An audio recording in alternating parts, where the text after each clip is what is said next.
Today's video is sponsored by War Thunder. Today we're going through the best assault rifles to use in Tarkov 1.0 now that we've seen the game play out for a couple of months, starting with the intermediate calibers and working our way up. So let's begin with the gem of this patch, which is the NL545. So in my opinion, the NL545 has been the standout weapon of this wipe, and the reason for that is that if you're going with an intermediate caliber, you need your fire rate to be top tier. Previously, we had the AK-12, which was okay, it was getting better, but most of the AKs previous to that had 650 RPM, and the AK-12 had 700. Now, the reason why the NL545 has blown all of these out of the water completely is that we have these two new versions here, the NL545 DI. This one is 800 RPM, which is the same as the M4, and this weapon actually mods out very similarly to the M4, as we will see. And we've got the GP version, which mods out like an HK and has the same fire rate as the HK as well at 850. Now, historically, 545 hasn't been a terrible caliber, but the big problem with it is that when you're firing out of low fire rate guns, you don't really do enough damage quick enough to be able to get through people's armor, especially if you're fighting in high-end PvP, and that means that a player who's using an actual M4 or an HK may well win against you if you're using an AK-74N, for example. With these two though, you can basically bring the full power of 545 to bear and go toe-to-toe with those players using Western high RPM weapons.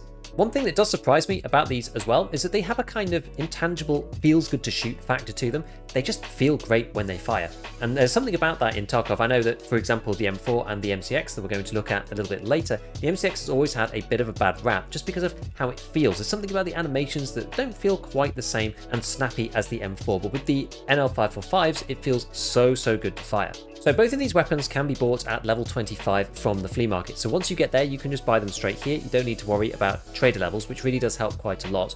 The DI version, which is the M4 version, this is direct impingement. This one is usually a little bit cheaper, and the more expensive one is the TAN version, which is a GP, which is gas piston. That one is normally a little bit more expensive and pinned kind of around Skier's price of 164k. So they are expensive weapons. Now, I've spent most of my time looking at the DI version, which is like the M4 style, because it's just more moddable and a little bit cheaper, and I don't really need that extra 50 RPM. So the way that you can get this, if you look at traders here, there are two trades. The first one is this one, this kind of meme one that's been introduced recently. This is part of the RAM Barter series that BSG put in that allows you to buy anything from Moonshine through to Class 6 plates. It's pretty crazy. So this is the one that you can get for that. And so that means that this whole thing costs about 98k. It's not a bad starting point if you're going to mod it. Or you can buy the regular one for 146,000 from Skier 4. Over on the GP version, you can get the 164k one that we saw previously. And then you've also got this one as well, which honestly isn't that bad. And this is for 3 sticks of RAM. So it is quite pricey. RAM is about 98k at the moment, so you're talking just under 300k. But given this comes with a second best in slot suppressor, the Seika, and also a Voodoo inside with one of the SROs on the top, this is probably priced about right, honestly.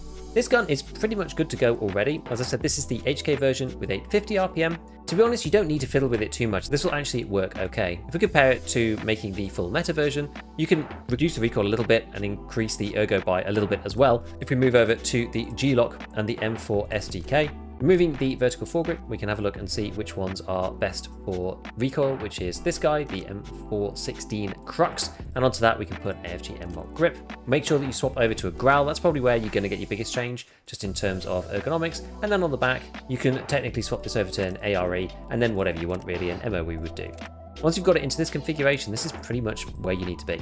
For the other version, on the DI side, you could just go and get 1 stick of RAM, and this is going to be 98k, and that's going to give you this starter. I'd probably just sell the scope and sell the suppressor. That's probably going to give you back about 30k, so the base of this weapon is only about 70,000 rubles overall. And then from here, it's basically going to build out like an M4 would. So we put a Growl, we do the ARE, an MOE, and a rubber butt pad. Get rid of the sight, change the handguard over to the 14.5 inch QD, AFG M-Lock on this, and then again we can swap over to the G-Lock and the M4 SDK. This is pretty much the base that you need. If you want to squeeze every last piece out of it, then you want to use the Geisley with the little top mount, because this gives you +1 ergo. Then use whatever scope you want. I normally go for the Voodoo because they're quite light. They work best for kind of like overswing and that kind of thing. And then you can put a tactical device on the side. This thing will absolutely sing. It's got 49 ergonomics and 50 vertical recoil. Now, the only issue with the NL545, it's probably its biggest downside, is that magazines wise, you can see this one's got a 45 rounder on. Probably choose the black one just for aesthetics. But you can probably notice in this grid that you don't get access to the 60 rounders that you can normally put 545 ammo into. This is only usable on other guns like the regular AKs and the AK-12. So you could, in theory, put this huge drum on, this 95 round drum, but it's going to destroy your ergonomics by 24. So it's up to you really. You can either decide to keep the 45 rounders, which I think is probably what most people will do most of the time, and just pair it with a rig that's got 1x3s, or alternatively, give up a little bit of the really good vertical recoil and swap over to something like the SF3P flash hider, and onto that you're going to put the Mini Monster. This one is really good. It's not as expensive anymore, so it's only about 40k. But this is the best bang for buck in terms of ergonomics in the game for suppressors for 545 and 556 guns. And as you can see, this puts us up to 60 ergo. We only lose like 6 recoil, which isn't the end of the world for this weapon because it just performs so nicely. And that means that we can then go and put the RPK drum on and we get an ergo of 44, which is not going to be quite as snappy as before. But if you really want to pack a huge punch, say you're playing solo and you want to be able to go toe to toe with squads, then this is potentially an option. Today's sponsor is War Thunder, the most comprehensive vehicle combat game ever made, with over 2,500 tanks, planes, helicopters and ships to command on the battlefield. Available for free on PC, console and mobile too, vehicles range over 10 major nations, from biplanes and armoured cars of the 20s to modern fighter jets and the main battle tanks of today. What makes War Thunder different is the incredible detail of the vehicles, which combined with the realistic graphics and authentic sound make for an incredibly immersive experience. You'll be joining a worldwide community of over 95 million players engaged in pitched PvP battles with a wealth of high-quality military history content to discover. Tarkov fans will certainly enjoy the attention to detail, as War Thunder has one of the most sophisticated vehicle damage systems in gaming, as each vehicle is modelled down to the individual components such as engines, fuel tanks, weapon systems and crew, which are affected differently by the variety of armour, shells and missiles that can be fielded. This is enhanced greatly by War Thunder's Damage X-ray. If your vehicle or an enemy is destroyed, you see precisely where a shell penetrated, which components were affected, and finally what led to the vehicle's destruction. Thanks to the 3 distinct game modes, Arcade, Realistic and Simulator, you can choose the experience that suits you best, with each mode progressively increasing the gameplay realism from Arcade's fast-paced matches and simplified physics to Simulator as the ultimate challenge with no guardrails. One of my favourite features of War Thunder is the VR headset support, which allows you to experience the battle with a totally different level of immersion. It's optional of course, but it works extremely well with the streamlined controls, which mean you don't need any extra hardware such as joysticks and can fly any aircraft or drive any tank with mouse and keyboard or a controller, even in the most hardcore simulator mode. War Thunder is available for free on PC, PlayStation, Xbox and mobile, and if you give it a try today with my link in the description or the pinned comment, there's a massive bonus pack available for new and returning players, if you haven't played for at least 6 months and it's on both PC and console.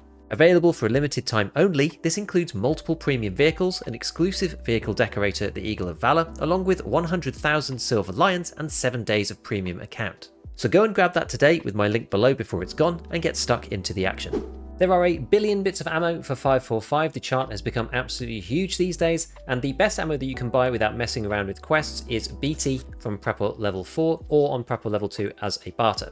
But this does not stop you from using the NL545 at all in either of its varieties, because you can find 545 ammo all around the world. There are loads of places you can go for it. For example, pretty much anywhere on reserve, check on tops of all of the buildings, areas in streets like MVD Room, Concordia Security, Terror Group Armory and Attachment Shack on Woods. There's a lot of places now that you can go around and find big boxes up to 120 rounds at a time of BP, BS, 7N40 and even Igolnik. Basically, you should be using BT as your stacking ammo so that you're not using an entire magazine of 95 rounds in the drum, for example, of 7N40, because you're going to run out pretty quickly if you die. But utilizing what you find in Raid is the best way to get the most out of the NL545. Now, if you do want to unlock some of these things, you can buy 7N40, which is kind of similar to M855A1, except it has a recoil bonus, which is really quite nice for this gun. And you have to complete calibration at Prapor level 4 to get access to this. And you can also get 545 BP, which is a little bit better than M855A1 actually, by unlocking the craft in the level 3 workbench after completing the absolutely tedious Gendarmerie questline. There are 3 quests, it's the ones where you have to kill entities in various places around on streets, and it really is quite boring.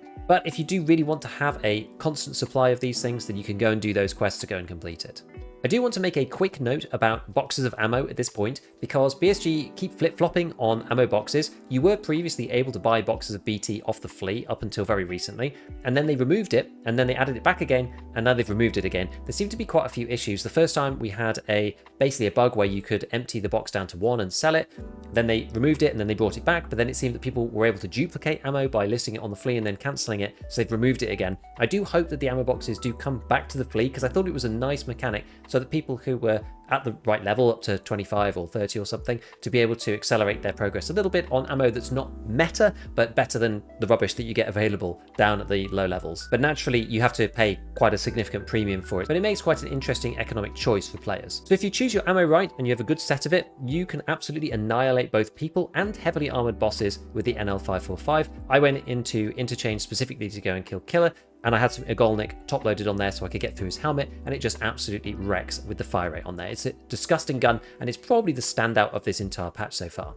Now, just before we move on, I do want to make a special note of the AK-12, because the AK-12 got a big buff this wipe, and not that many people have talked about it too much. If you don't want to use the NL545 for whatever reason, or you're really desperate to use the 50 rounders, you can either buy this for 85k, or there's a barter for Eagle gunpowders and metal parts, but you can buy this one off the fleet as well, for again about 80,000 rubles, so not that much cheaper. But the thing that has changed here is that the muzzle brake can now be swapped over to this, the BRT M24 thread muzzle adapter from mechanic level 3, and this then allows you to add all of these Eastern style muzzles, including the reactor, which can install the waffle on the end. This makes the gun absolutely sing. There are also some new handguards as well, so you can get this one here, the Aquavilion 15, which gives you a little bit of extra recoil reduction too, and you can then add one of these AFG M-Lock grips onto it, swap this over to a Pro Sniper grip, like so. And then on the back, you just use one of these AK Evos. This is barterable for a vodka. Once you've removed these two guys, then this gun has 49 vertical recoil and 60 ergo. You can make this even better with the knurled charging handle, and then you can just stick whatever lasers or sights that you want on top. This actually makes the gun really, really good.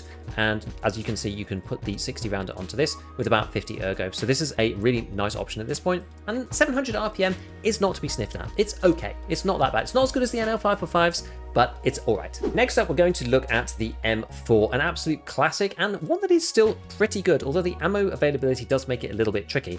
As you can see, there are millions of these now. We have so many barters across the traders, from ref to mechanic to peacekeeper. There are so many different ways that you can build this gun. There's so many parts for it. It's extremely versatile and allows you to pretty much make whatever you want with it, from really tiny short CQB builds all the way out to borderline DMR style weapons. One of the reasons why the M4 is so good is that you can pretty much fix it with money. It's the weapon with the most parts in the game, and so if you're willing to spend the cash on it, you can pretty much get exactly what you want. And this is a good example. So this one is nearly half a million rubles from mechanic. This is one of the 2025 special ones from the event, and if we go and have a look at this, it's already okay. It's 57 ergonomics and 58 vertical recoil, which is all right, but you can definitely make this gun better. And in a similar vein to the NL545, because that's really what it's based off, we can add one of these SIQD handguards and then an M-Lock angle grip. If we swap over to the G-Lock on this version as well, change this over to a Growl, we'll just quickly swap this over. We've got an ARE already on here, so we're just going to go for an MOE SG with the rubber butt pad, and this takes us pretty much to where we want to go. You could change over the scope and do a little bit with the irons, but it's not really worth it. Now this is 63 ergo and 50 vertical recoil, so this works and is fully compatible with using a 60 rounder, which is really great. And the only thing that you might want to consider at this point is that the MUR is pretty good upper, but the one that's slightly better is the AX15. This gives you more ergonomics and very slightly less recoil, but neither of these can attach this piece here, which is the bad lever. And this means that if you empty your mag entirely, this allows you to reload the gun faster with the next magazine. This only happens when you completely empty the entire mag, because you have to basically move the working parts forwards again once that last round has been released out of the barrel. And so here, if you are looking for something that is going to be compatible with the bad lever, outside of the Radian's Weapons Model 1, which is almost perfectly compatible with the M4, but it's an arena-only gun, and I might do a video about this another time, we have instead the Gen 3 Nevesky lower, which is one that gives you a lot of ergonomics and is pretty good. Now you do have to rebuild the entire thing. Go for BA8 Hansen, Low Pro, G-Lock, M4 SDK, SIQD, M-Lock foregrip, Isley mount with the top and a Voodoo. And this gets us to 57 ergo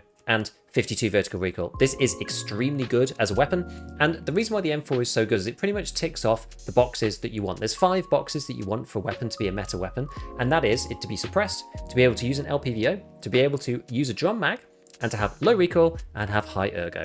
at least you don't have overswing on it. And this gun does this. You can pay for it, because some guns you just run up into issues where no matter how much money you've got, you actually can't spend it on the parts to make it better. The FAL is a good example of this, or the SVD. But the M4 is one of those guns you really can pimp out fully if you want to. Now, every weapon is useless without its ammo, so let's go and have a look over here. The best ammo that you can get without messing around with any quests is M856A1 from Peacekeeper level 4. This is why you see it so much, and you see people playing Stormtrooper Simulator firing red tracers at you all the time. It's because it's so easily accessible. After that, you need to complete Your Car Needs a Service, and this unlocks the craft for M855A1 on the workbench. I do want to make a quick note about this. Apparently the quest is a bit bugged at the moment in that you can't actually open the door, you can't get in through the door or something inside the car dealership office, but BSG have put the flash drive that you need on the floor outside of the door, so the quest is still doable. You just need to know that it's been changed a bit. So if you're watching this in a few months' time, make sure that you go and check the wiki, because BSG may or may not have patched it, and maybe it'll be a little bit different. So go and check the wiki before you go and do Your Car Needs a Service. But if you do that one, you can then get M855A1, which is really good against class 5 armors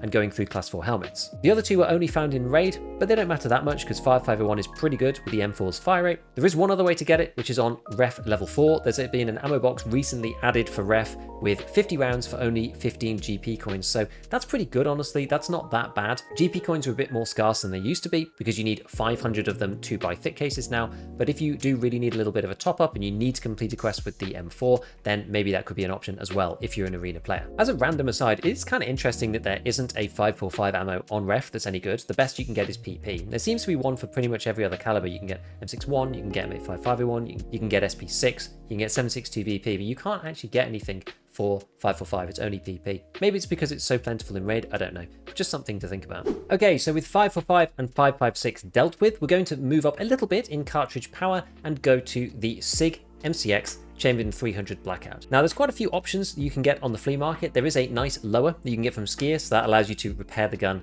if the durability becomes too low. You can buy these from the flea as well. You can see they're about the same price as Skiers. Occasionally you get one a little bit cheaper. You do have to watch out for the durability though, if you are buying one from the flea market. But unfortunately, the trader ones, they're pretty much the old model before the MCX got some of the buffed parts that it now benefits from. So this one is the 2K24 version of the MCX, and you can see it's got the old handguard, it's got the old tube on it. It's not really worth doing. So either you just want to start right from the beginning, or you want to take the base version and try and modify that. I normally go right from the lower and begin here because there's only one receiver, so it's not that hard to mod. We'll use a growl this time. But then with handguards, there's now a couple of different options. We're not just stuck with like one or two options, either the short one or the long one. So these CF ones are the best, these carbon fiber from Lancer. And you might find it interesting to note that the 18-inch and the 12-inch only have a half recoil point difference. But this one has 4 more ergo, and it's also lighter as well, which adds this kind of like implied Evo ergo, right? Like the lower the weight is, the faster your ADS speed. So this ergonomics is higher than it looks, or this ergo is lower than it looks, depending on how you want to think about it. And then when you move up to the 10.5-inch one, this one actually gives you less ergo for some reason, and is a little bit lighter. So this one ends up being the best. The 12-inch handguard is by far the easiest winner to go for here. Now, in terms of barrels, I did do a whole video about this, so I'm not going to go too much into depth, but basically these two short barrels are the old ones. They don't give you many muzzle attachments. So the new one, the 16-inch, this is the one that gives you all of these here. So you can choose something like the QDC muzzle brake kit, which is the meta version when it's combined with the PRS QDC. Or if you wanted something more lightweight, you could go with the Thunderbeast version instead. That's the Thunderbeast and the Ultra 5 using this 30cb muzzle brake. But we're just going to stick with this for the time being, and we'll stick in the only gas block that is available. Underneath here, we're going to go for an AFG M-Lock. Again, I think I explained this in another video, but just in case you missed it, you're pretty much better off using this rather than going for that and the SE5. It's a lot cheaper, and because of the overall weight of the 4.1-inch rail and the SE5, you actually make up for it 1 ergo point by just going for these, and they're cheaper too. So they're effectively the same attachment. You may as well just grab this. Now, one of the biggest new other upgrades as well to the MCX is on the stock. So a lot of the stocks for the MCX weren't very good previously. They either had loads of ergo but hardly any recoil, or you had to kind of like rig up an advanced tube into here and use one of the standard ones. But the MCXs had this, the Magpul UCS buttstock, which has been added to the game. And this is already pretty good on its own, but you notice down here there is an extra section there, and this allows you to add in this, the stock cheek riser for another 4 ergo. And this makes this stock really good. It's one of the best Western stocks out there. So if you can add it to something, then usually it's one of the better options. So here with this base version that we've got without any mags or sights or anything like that, you can see we have 67 ergonomics and 54 vertical recoil. This is a lot better than the MCX used to be, which allows you to justify either going for the 45 rounders, which is probably one of my favorites on the MCX, or you could go for the 60 rounder like with the M4, and it's still actually pretty good on ergo. Again, if you want to squeeze the most out of it, you can go for the Guys Lee and put a Voodoo in. You could go for a holographic or a red dot instead if you wanted to play some CQB MCX, and I still think the longer version is quite good for that. And then on the back, we'll put something like a WMX 200, which again is one of my favorite of these because you've got an IR flashlight and a conventional flashlight. You never have to turn it off, and you can just swap between the two modes. I've used this weapon a bunch. It really is quite good this wipe, honestly. I always sing the praises of the MCX because the technical stats on the ammo really should mean that the weapon does well, but often in the past it just hasn't quite performed because of the lack of ergonomics and recoil. You had to make some of the compromises I was talking about earlier, but this wipe, it really is working quite well. So why is it working? Well, the best ammo that you can get without messing about is 300 Blackout CBJ, which is on par and in fact a little bit better than M855A1 without any of the messing around doing quests on streets or anything like that. You can buy it from Peacekeeper level 4. You can actually also buy it from Ref level 3, and you can buy it on a barter with Mechanic level 3 as well once you've accepted Test Drive Part 6. So I appreciate that one is quite a long way down the progression, but there's 3 sources of this ammo. So if you have all of those unlocked, you can use a lot of CBJ. You don't have to craft it, you can just buy it from the traders every reset. And this means that you can fill your mags with it and not worry about stacking it with anything else, which is honestly quite a good thing because the other ammos are either rubbish like VMAX or not purchasable like M62 Tracer, and you don't want to be spending your workbench time creating 300 Blackout M62 Tracer, in my opinion, because it's like M856A1 and really isn't that great. The best ammo can technically be crafted, 300 Blackout AP, but you have to go and complete the cleaner first, where you have to kill 50 raiders on reserve.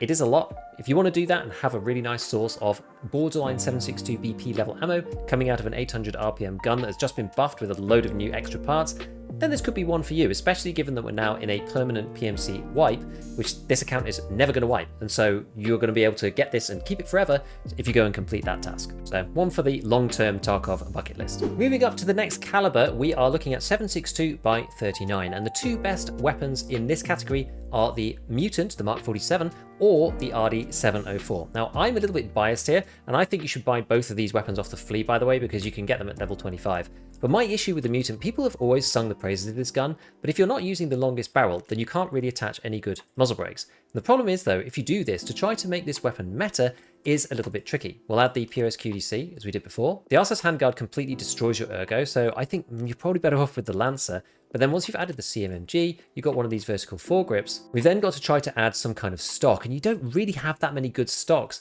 for the Mutant. We can only put on the ARE and then the MOE SG plus the butt pad, and then we'll swap over to the Growl. This gets us to 71 and 46 ergonomics, which is like, okay.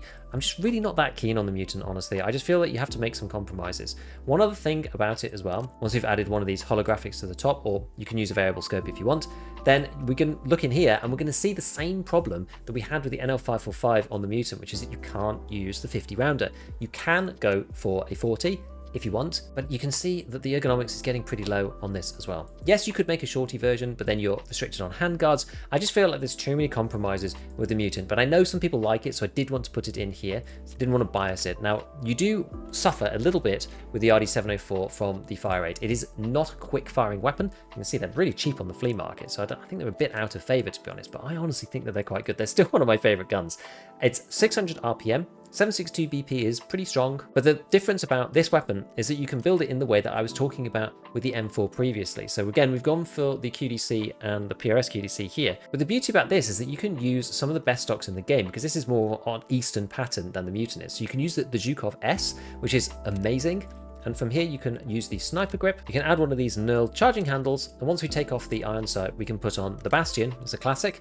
And then we'll stick on the XPS 3 that we did on the Mutant, just for argument's sake, just to show you how it works out. And then for the magazine, we can pick this. We can pick the X Products 50 round drum. We'll add a vertical foregrip again, the M-Lock, just the same as with the Mutant. And now we've got 50 ergo and 68 vertical recoil on a weapon that fires 762 BP. I think this is incredibly strong, and again, it ticks off the boxes that you want. It's suppressed, you can add a scope if you want to. We'll just swap that over now so we can show you what it looks like. Stick a Voodoo in there. We've got it suppressed. We've got a LPVO. We've got a drum magazine, we've got decent ergonomics, and we've got low-ish recoil for the caliber. Everything's within the context of the caliber that you're firing. And I think this is a beautiful gun. It's really, really powerful in raid. 7.62 BP does a lot of armor damage, so although it isn't quite the same as 7.62 by 51 or higher, the armor damage will allow you to get through class 6 plates a little bit easier if people are using them, because there are more people using class 6 this wipe than normal, because people were crafting the Stitch Trophy in the Christmas tree, which gave you 2 class 6 plates, and also you can buy one using a RAM barter, so there's more class 6 than normal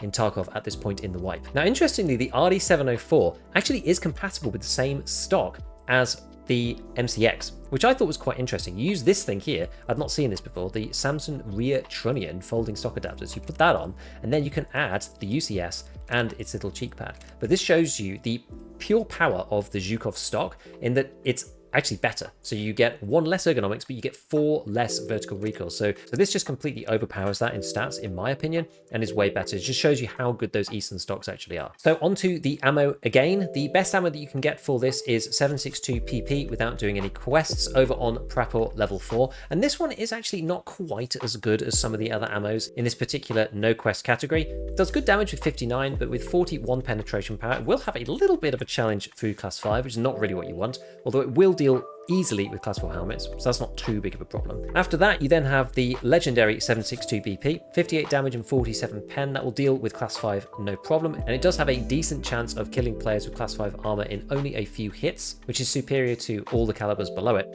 And this can be crafted on the workbench level 3 after the quest Intimidator, where you basically just need to run around and kill scavs. It's not very difficult. The hardest part about the quest is getting to level 45. Once you've done that, you can run 7.62 BP all day long, with PP stacked underneath as a backup. Alternatively, you can buy it off ref level 4 in box format as well if you want to spend your GP coins. So changing tack slightly, we're now going to look at the AS Val Mod 4 as our 5th weapon of the best weapons within Tarkov 1.0. And the reason for this is, firstly, 9x39 is really, really strong, but the AS Val Mod 4 is the new weapon that's been introduced to the caliber, which is pretty interesting. And the entire series of weapons within this caliber have been given a buff, i.e. we've reduced the heating element from firing ammo, which is the biggest problem with these in the first place, because they just overheat like crazy and then they jam. This was always an issue if you're fighting a squad as a solo. You could only fire 2 or 3 mags before these weapons would start to break. So that's a benefit to the entire category. The AS Val Mod 4, I went to go and test it against something like the SR3M, which is something that I've used in the past. And it turns out that this is actually more immune to overheating than those other regular guns. And I think the reason for this is that normally those other weapons, they have integral parts that are more prone to heating up. You can see on the AS Val Mod 4, there's quite a few of these pieces. So for example, you've got the Mod 4 muzzle brake. This is -1 heat.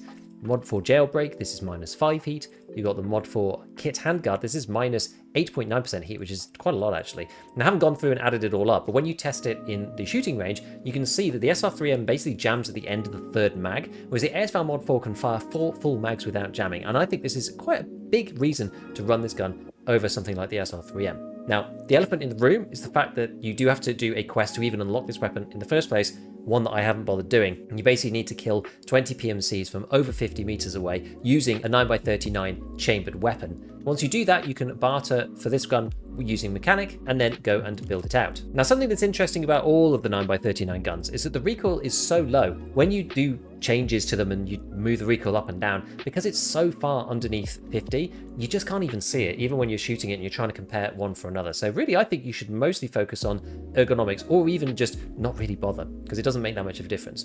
The only thing that I found was that the SR3M seemed to be a little bit snappier than the AS Val when I did a little bit of a test on it. This configuration is honestly okay. I think technically speaking, it is slightly better looking at the statistics if you go for the R43 Val and then something on here like the MOE. That one is technically better because this is a little bit lighter, but it doesn't really matter. The only one that is a bit weird is that this standard configuration, you've got the Mod 4 suppressor, and then you've got a Mod 4 muzzle brake, and then you've got a Mod 4 jailbreak muzzle device inside it. But we don't really need all this negative recoil, and what's really unusual is that the muzzle brake itself gives -8 ergonomics. There's actually quite a lot of negative. So what we can do is, there's a part here that allows you to complete it without the jailbreak, which is the suppressor cap, and this gives you ergonomics as well on its own. So what we can do is we can take off the jailbreak, and then we can swap over to the Mod 4 suppressor cap, and this gives you a wild amount of ergo. And this means that the ADS speed is actually even higher than it would be normally. It's not bad normally, but you can tell a little bit versus the SR3M. But with this configuration, you can pretty much do anything to it, and we've still not added a vertical foregrip. So if you add the Cobra to this guy, you're up in the mid-70s at this point, and this makes the gun extremely responsive. Because of the way that the ammo works, it's kind of paintball-y because the rounds are really slow. You can see the muzzle velocity is 293 meters per second. Probably best off using this with a red dot because there's a reason why the quest asks you for PMC kills over 50 meters because it's remotely difficult. So this is kind of a glorified SMG really, but it is in the assault rifles category. Failing this, the best next gun that you could use within this caliber, personally, I think would be the AS Val. It's the only other one that's available on the flea market, so it is pretty easy to just pick up and go. You basically don't need to make any changes to it, and it'll use the same ammo. Both these guys are a little bit stuck with the 30 round magazines, and the fact that they have a fire rate of 900 RPM means you will go through ammo really, really quickly. But when you catch somebody out in CQB with them, it's one of the best guns in the game. Running through the ammo quickly, this one is a little bit challenged because 9x39 SPP is the best you can get without doing quests or having it on ref. And this comes from Prepper level 4 or Prepper level 3 on a barter. It's not bad, but it's like M856A1 for this particular gun. You've then got PAB 9. You have to do test drive part 1, so it's a little bit far down, but it's not as bad as having to do test drive 6 or something. And you can create this on workbench level 3. And this is the penetration power of 55A1, but with 62 damage, which is really, really high. It's actually not a bad round. SP6, which is the one that you do want to be using. This is very similar to 7.62 BP, but being fired at 900 RPM, which is genuinely terrifying. This one comes after capturing outposts on Prapor level 4, so a lot of people aren't going to do this, but you can also get it from ref level 4 as well if you want to use this gun for a little bit. Okay, so finally moving up to the ammo that I consider probably the most meta because it's the most powerful. It goes through pretty much all of the armor in the game, but it's not so high up that the guns become unwieldy, which is 7.62 NATO weapons. And of those, I genuinely think the AK-308 is really, really good right now, and I'll explain why. So what I've done is I've link searched M80 here, so you can see all of the assault rifles that are on full auto with this particular caliber. And from here, you've got classics like the MDR and the SCAR-H, the X17 variant that can take the really huge 50-round drum, and then we've got the SA-58 or the FAL, and then the AK-308. Now what makes the AK-308 really, really good is if you're looking at the fire rates between these different weapons, the MDR and the SCAR are actually pretty slow. So these are both 600 meters per second or 650. So the MDR is 650, the SCAR-H is 600, and then the SA-58, which I did mention earlier, is one of those guns where you have to make some real compromises in order to get it to work. You either kind of go ergo or you go recoil. You can't really get both because as you can see here, like starting off, it's got 169 recoils. It just makes it really hard to use. This is the highest at 700. Now, the reason why the AK-308 is so good, this was introduced in 1.0, is that it also matches the 700 RPM of the FAL, which is awesome because it allows you to deliver 7.62 by 51 NATO at the same speed as an AK-12, for example, with 5.45, which is really, really powerful. Also, you can buy the 308 AK on the flea, as you can see there. You can get the SA-58 on the flea, but you can't buy the MDR or the SCAR-H on the flea market. These have to come from the traders, except for the SCAR-H X17, but the lower on its own isn't really that useful because you can't buy some of the integral parts. You normally are swapping over one of these guns onto the X17 lower. So the 308 is a bit strange because you can get it for under 100k on the flea market. We're just going to edit the basic build here. And there's not actually a great deal that you can do with it, which is sort of a godsend in some ways. Again, we can see the AK Evo, which barters for a vodka, being one of the best stocks in the game. That one is awesome and works really well on the AK-308. You then add all the usual stuff, the AGS sniper grip. We take off the irons on the rear and the front, and it already has a rail on the dust cover by default. There aren't any other handguards, so you just have to leave that as is. And it does already come with the AK-308 QD sound suppressor, so we can attach that on and then add whatever you like. I'm normally using an SI Cobra just to bump up that ergo a little bit. Now from here, there's not a lot that you can do afterwards. You can add one of the CSS Knurl charging handles, but from here it's really just optics choice again, probably Geisley, plus some kind of LPVO like the Voodoo, or you might go for a holographic or something. But I do feel like you're probably worth having a bit of reach on this gun, because the bullet velocity is really quite high, 841 meters per second, and because of the high damage and penetration, you can still really deal serious damage to PMCs from quite a distance away. So this can be used as a sniper as well. Now, I did go and build out a full SCAR X17 version as well, just to show the difference between the two, because the AK-308 build comes to 95 vertical recoil, which is okay. I mean, the caliber is really, really powerful, but it does also feel great to shoot. I will just point that out. It's got a good feel to it, the 308. Most of the new guns that BSG have brought in all have really good feel to shoot. But anyway, I went to go and test the recoil between these two, because if you fully max out a X17 Scar, this comes down to about 75 recoil, which on semi-auto doesn't really make any difference, but on full auto, as you can see, it can actually make quite a bit of difference to the recoil pattern. It's not really any wider horizontally, so it's not like the 308 is that much more difficult to control with a little bit of pull down, but the Scar H is noticeably better on vertical recoil. For some people this might not matter because the Scar is just so much bigger on screen, a lot of people don't like it, but the reason why I think the AK-308 shines in general is because of the availability of the 24 rounder. There is no other easily available mag over 20 for the weapons that we're talking about. The FAL is a little bit of an exception because the FAL has a 50 rounder that's bartered easily with G-phones. But this one, the 24 rounder, is the biggest you can get on the 308 AK. However, 24 is normally enough. Consider, for example, if we go back to the MDR, yes, you do have the chance to put on the 50 round drum, but you also have the 25 rounder as well. However, because these are locked behind Lightkeeper and the same tasks which you unlock this spear with, which is probably technically the best gun in the game, but nobody ever gets to use it because the hybrid ammo is also locked behind this task, these things end up being 63,000 each, which isn't really worth it. This is not to say that the MDR is a bad gun. I think the MDR is actually great, but if I was going to build a gun from scratch, then the AK-308 probably would be my choice over the MDR. It's cheaper to start with, it has almost exactly the same handling, and you can get the 24 rounders just off the trader, which is very unusual. Ultimately, the biggest problem with the Scar, and the fact that with the Scar and the MDR you can add these big 50 round drums, is that it's just not worth it with this particular caliber. The ammo is really, really heavy, and the ergonomics doesn't go high enough to be able to avoid overswing on the weapons. So if you're anywhere near CQB or even medium range where you need some kind of relatively quick speed to ADS your gun, you're going to be at a disadvantage using these despite your extra mag capacity. You really want to either be point firing this thing or making sure that you're set up before running into people, otherwise it's actually going to end up being a disadvantage, which is often why in the past historically people have used the 30 rounders with the FAL, and the same goes for these guns too. People often choose the 20s and then over the 25s because of the access thing, which means that this leaves the AK-308 in a kind of unique position where you can get a pretty decent gun with the highest fire rate in this particular category, but with 24 rounds in it rather than 20, which does make quite a big difference. That's 20% extra rounds when you're in CQB. It could be the difference between life and death. So let's just pull up the ammo chart for this for our last category. We've got M80 here, which is really the staple. This isn't the one that you can buy without doing any quests, but it's relatively early. You have to do Revision Lighthouse, and then you can get it from Peacekeeper level 4. You alternatively can buy this from Ref level 3 as well. I don't think that's necessarily really worth it. Before that, BCP FMJ is pretty easy to get hold of from Jaeger level 3, but with only 37 pen and these kind of high tier guns, I don't think it's really worth getting. But the one that really makes this whole caliber work super well into the end game